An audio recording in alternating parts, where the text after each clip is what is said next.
انتہائی اہم تھے، انتہائی ضروری تھے یہ دونوں بیانات جناب وزیر داخلہ چودھری نثار علی خان کے، وزیر اعظم جناب نواز شریف کے، اس پوری ایفرٹ کو جو کہ انہوں نے لیڈ کی اس اجلاس کے پس منظر میں جو اس سے تھوڑی دیر قبل ہوا تھا، جس میں فوجی قیادت کی جانب سے اس پورے ماحول پر شدید تشویش کا اظہار کیا گیا تھا، کور کمانڈرز کی انتہائی تشویش کو کنوے کیا گیا تھا۔ اس پورے ماحول میں یہ بات بہت اہم ہے جس انداز سے جناب چودھری نثار علی خان نے اس پر اپنی تنقید کی، بھرپور انداز سے تنقید کی، وزیر اعظم نے بھرپور انداز سے سراہا انٹیلیجنس ایجنسیز کے کردار کو، سیکیورٹی ایجنسیز کے کردار کو، فوج کے کردار کو۔ یقینی طور پہ اس نے ماحول کو قابو میں لانے میں بھرپور کردار ادا کیا ہوگا۔ اس حوالے سے یہ بات بہت اہم ہے کہ جس چیز کو سامنے نہیں رکھا گیا وہ نہ صرف یہ کہ آپریشن ضرب عضب کی بھرپور کامیابیاں، بلکہ دہشت گردوں کے خلاف جنہوں نے پاکستان میں بھرپور بدترین دہشت گردی کی کارروائیاں کی، جس انداز سے ان کو پکڑا گیا، جس انداز سے ان کو سزائیں دی گئی ہیں، یقینی طور پر یہ پاکستانیوں کے لیے ایک سکون کی بات ہے۔ دہشت گرد اپنی کارروائی کر رہے ہیں مگر اس کے خلاف فوج اور انٹیلیجنس ایجنسیز بھرپور کارکردگی کر رہی ہیں، سویلین ادارے بھی اپنی کام کر رہے ہیں، پولیس بھی کر رہی ہے، دوسرے ادارے بھی کر رہے ہیں، لیکن یہ ہمارے سامنے ہے کہ سانحہ آرمی پبلک سکول میں ایک بھرپور عظیم ترین سانحے میں جس میں 132 لوگ بچے ہمارے جاں بحق ہو گئے تھے، ٹوٹل 142 لوگوں کی جانیں گئی تھی اور یہ 12 دسمبر کو واقعہ ہوا تھا۔ اب اس کے نہ صرف ملزمان پکڑے جا چکے ہیں بلکہ چاروں مجرموں کو پھانسی بھی دی جا چکی ہے اور یہ انتہائی تیزی سے یہ سارا کام ہوا، ملزموں کی شناخت، ان کی گرفتاری، پھر ان کو پھانسی دے دینا، اور اس کے علاوہ 4 دوسرے ملزمان تھے جن کو ملٹری کورٹ سے سزائے موت کے حوالے سے انہوں نے اپنا جو اپیل کی ہے وہ معاملہ ابھی سپریم کورٹ میں محفوظ ہے۔ اس کے علاوہ ایک اور بڑا واقعہ جو 13 مئی کو کراچی میں ہوا تھا سانحہ صفورہ، جس میں 18 خواتین سمیت 45 افراد کو جاں بحق کیا گیا تھا۔ سانحہ صفورہ کے 3 دن بعد کراچی کے مختلف علاقوں سے 4 ملزمان کو گرفتار کیا گیا تھا۔ یہ پولیس نے گرفتاریاں کی تھی، یہ بڑی زبردست پولیس کی کارکردگی تھی اور ان 4 ملزمان کو اب نہ صرف یہ کہ ان کے دوسرے 4 ساتھیوں کو فوجی عدالتوں سے سزائے موت سنائی جا چکی ہے۔ یہ بھی ایک بہت اہم بات ہے کہ ایک بڑے دہشت گردی کے واقعے کے بعد ملزموں کی شناخت، ان کی گرفتاری اور ان کی سزائیں جیسے کہ آرمی پبلک اسکول کے واقعے میں ہوا۔ اس کے علاوہ سپریم کورٹ میں اس وقت سزاؤں کے خلاف 17 سزاؤں کے خلاف فیصلہ محفوظ ہے، یہ فوجی عدالتوں سے دی گئی ہے اور بدترین یہ دہشت گردی کے واقعات ہیں جس میں ملزموں کی شناخت کی گئی ہے، ان کو گرفتار کیا گیا ہے، جس میں راولپنڈی کی پریڈ لین مسجد میں حملے کے دوران 38 جمعے کے نمازیوں کو شہید کرنے والا دہشت گرد ہیں، ان کو پہچان کے گرفتار کیا گیا ہے، ان کو سزا دے دی گئی ہے۔ اس کے علاوہ ناگا پربت پر دہشت گرد حملے میں 10 غیر ملکی سیاحوں کو قتل کرنے والوں کو شناخت کر کے گرفتار کر کے سزائیں دے دی گئی ہیں۔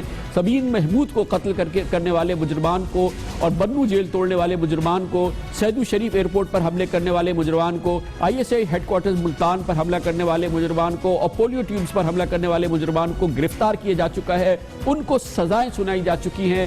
یہ بھی ایک بہت بڑی پیش رفت ہے۔ اس کے علاوہ ایک اور بڑی اہم پیش رفت میں 9 جولائی کو افغانستان کے صوبے ننگرہار میں ایک ڈرون حملے میں پاکستان کا دشمن نمبر 1 خلیفہ اورنگزیب عمر منصور نعرے مارا گیا تھا۔ یہ منصوری تھا جس نے سانحہ آرمی پبلک اسکول، ملالہ یوسف زئی وغیرہ پر قاتلانہ حملے، اس کے علاوہ بڈبیر ایئر بیس حملے اور چارسدہ کی باچا خان یونیورسٹی پر حملے کا اپنے آپ کو ماسٹر مائنڈ بتایا تھا اور تمام دہشت گردوں کی اس نے ویڈیوز اور فوٹوز جاری کی تھی۔ یہ تمام لوگ نہ صرف گرفتار ہو چکے ہیں بلکہ ان کو سزائیں بھی ہو چکی ہیں۔ اس لیے یقینی طور پہ جو انٹیلیجنس ایجنسیز کا کردار ہے، جو فوج کا کردار ہے، وہ پاکستان کے موجودہ سیکیورٹی ماحول میں جو کہ اب سے 3 سال 4 سال 5 سال پہلے کے مقابلے میں بہت بہتر ہے۔ اس لیے اس وقت اس کو متنازع بنانا اور خاص طور پہ کوئٹہ میں ہونے والے بربریت والے دہشت گردی کے واقعے کے پس منظر میں یقینی طور پر یہ ایک ناقابل قبول عمل تھا اور آج اچھا ہوا کہ حکومت نے بھرپور انداز میں، خود وزیر اعظم نے اپنے اتحادیوں سے لا تعلقی کا اعلان کیا اس معاملے میں اور اس حوالے سے فوج کی اور انٹیلیجنس ایجنسیز کی خدمات کو سراہا۔ اس پر مزید تبصرہ حاصل کرتے ہیں اور اس کے لیے ہمیں جوائن کیا ہے فوجی امور کے ایکسپرٹ ہیں، تجزیہ کار ہیں، سفارتکار بھی رہے ہیں، نیشنل سیکیورٹی ایکسپرٹ ہے، ہمارے ساتھ موجود ہے major general retired Mahmood Durrani. بہت بہت شکریہ جنرل صاحب۔ یقینی طور پہ فوج کے ادارے کو آپ نے سرو کیا ہے، آپ کو اندازہ ہوگا انٹیلیجنس ایجنسیز ہے کسی بھی ملک میں اگر ایک جنگ کے ماحول میں جبکہ فوج اور تمام سیکیورٹی ادارے جنگ کی حالت میں ہوں، دہشت گردوں کے خلاف جنگ لڑ رہے ہوں، اس موقع پر ان کے کردار کے حوالے سے اس انداز سے تنزیہ گفتگو کی جائے یا ان کو متنازع بنانے کی کوشش کی جائے تو اگر یہ آج کمیونیکیٹ کیا گیا کہ ناقابل قبول عمل ہے تو یہ آپ کے خیال میں یہ حالات کا تقاضا تھا؟ یہ بہت دکھ کی بات ہے جو آج یہ پس منظر پہ آئی ہیں، چیزیں سامنے آئی ہیں کہ اس وقت جو لوگ خوش ہوں گے وہ پاکستان کے دشمن ہیں اور یہ ٹیررسٹ ہیں.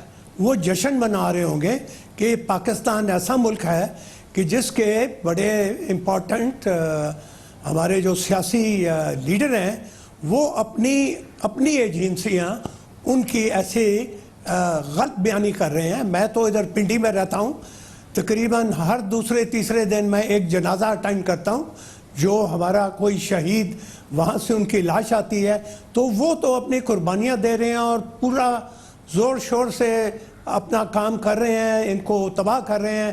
اور یہ ہے ہمارے کچھ پولیٹیشنز کی حالت کہ وہ ان کے خلاف باتیں کر رہے ہیں. یہ تو مجھے لگتا ہے یہ دشمن کے ریپریزنٹیٹیوز ہیں، نہ کہ جن کو یہ ریپریزنٹیٹیوز کہہ رہے ہیں دشمن. اچھا، اب یہ کیونکہ یہ پارلیمنٹ کے فلور پہ بات کی جاتی ہے، یہ ہمارے پبلک ریپریزنٹیٹیو ہیں، یہ ایم این ایز ہیں، سیاسی جماعتوں کے یہ قائدین ہیں، پھر آپ کے خیال میں یہ مشکل صورتحال ہے کہ یہ حکومت کے اتحادی بھی ہیں.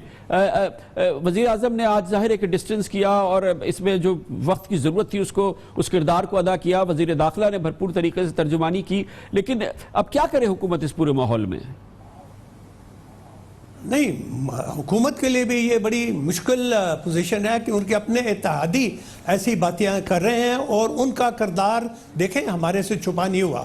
جتنے بھی یہ بولنے والے ہیں ان کے میں نے نام جو سنے، ان کے اپنا جو کردار ہے، ان کے خلاف کرپشن کے چارجز ہیں اور یہ تو ٹیررسٹ کے ساتھ آدھے ملے ہوئے تھے اور یہ ابھی کہتے ہیں کہ ہماری ایجنسیاں، فوج یہ ٹھیک کام. میں یہ پورا یقین سے کہتا ہوں کہ جب کوئی سانحہ ہوتا ہے تو ہمیں انٹرنلی دیکھنا چاہیے کہ ہمارے میں کیا خامیاں ہیں. مگر اس قسم کی فضول گفتگو، I'm sorry میں یہ لفظ استعمال کر رہا ہوں کہ یہ ایک شریف انسان کے ساتھ اچھی نہیں لگتی. آپ یہ بھی بتائیے گا کہ جس طرح کا واقعہ ہوا ہے، کوئٹہ کا واقعہ ہوا ہے، آرمی پبلک اسکول کا واقعہ ہوا ہے، دوسرے واقعات ہوئے ہیں، جس انداز سے خودکش حملہ آور آیا اور اس نے یہ بلوچستان میں کارروائی کی ہے، کوئٹہ میں کارروائی کی ہے، خودکش حملہ آور کا اس طرح سے آ جانا، ایک سافٹ ٹارگٹ کو اٹیک کر دینا، کیا واقعی ہر فوج کے لیے، ہر انٹیلیجنس ایجنسیز کے لیے یہ ایک بہت آسان عمل ہے، یا کوئی بڑی پروفیشنل ایجنسی ہو وہ اس قسم کا اس بات کو یقینی بنا سکتی ہے کہ ایسا واقعہ کبھی بھی نہ ہو؟ نہیں، ایسا کہیں بھی نہیں ہو سکتا. مجھے ابھی تک یاد ہے میں واشنگٹن ڈی سی میں تھا جب رونلڈ ریگن کو ایک ہوٹل کے سامنے پوری سیکیورٹی سامنے تھی اور ایک بندے نے نزدیک سے .22 پستول سے اس کے سر میں گولیاں ماری. تو ایسا بندہ جو اپنی جان دینے کے لیے تیار ہے تو چاہے آپ کے کتنے سیکیورٹی کارڈن بھی ہوں تو وہ اس میں سے گزر سکتا ہے. یہ میں مانوں گا کہ ہماری انٹیلیجنس کو اور کوشش کرنی چاہیے کہ حملوں سے پہلے ان کو پکڑا جائے، مگر یہ کہنا کہ ان کا کام اور کردار ٹھیک نہیں ہے، دس از ٹوٹلی انفیئر. بہت بہت شکریہ general Durrani, major general retired Mahmood Durrani ہمارے ساتھ موجود تھے. یہ اس وقت کی بات نہیں ہے، اس وقت کہ یہ جو بیانات ہیں یہ انتہائی متنازع بیانات، کوئٹہ کے سانحے کے پس منظر میں اور بھی زیادہ متنازع بیانات، انتہائی غیر ذمہ داری کا مظاہرہ. لیکن یہ بات بھی اپنی جگہ ایک حقیقت ہے کہ پاکستان کی جو سیاسی جماعتیں ہیں ان میں بہرحال اس حوالے سے ایک تسلسل سے تحفظات رہتے ہیں، وہ تسلسل سے اس قسم کی باتیں کرتی رہتی ہیں. پاکستان کی سیاسی جماعتوں کے حوالے سے، اس حوالے سے جو ان کی سوچ ہے وہ بارہا نمایاں ہوتی رہتی ہے، جو کہ ایک وجہ نزاع رہتی ہے اس پوری صورتحال کے اندر. اس کا ہم سیاسی تجزیہ حاصل کرتے ہیں اور اس کے لیے ہمیں جوائن کیا ہے پروفیسر ڈاکٹر رسول بخش رئیس نے، جو کہ سیاسیات میں پاکستان میں ماہر بھی ہیں، تجزیہ کار بھی ہیں. بہت بہت شکریہ ڈاکٹر رئیس، آپ نے ہمیں واشنگٹن سے جوائن کیا. آپ کے نزدیک کیا وجہ ہے کہ پاکستان کی سیاسی جماعتیں، چاہے وہ مسلم لیگ نون ہو، چاہے پیپلز پارٹی ہو، چاہے ایم کیو ایم ہو، چاہے اے این پی ہو، چاہے اور کوئی بڑی جے یو آئی ایف وغیرہ ہو، یہ ہمیشہ اسٹیبلشمنٹ کے حوالے سے جب بات کرتی ہیں تو طنز کی بات کرتی ہیں، شکایت کی بات کرتی ہیں اور ایک ناپسندیدہ الفاظ ان کے لہجے میں یا انداز میں نمایاں ہوتا ہے؟ کیا وجہ ہے اس کی؟ میرے خیال میں ان کی انفرادی وجوہات ہیں اور کوئی اس میں کوئی ان کا کوئی نظریہ نہیں ہے، بلکہ ان کے اپنے ذاتی تجربات اور ان کا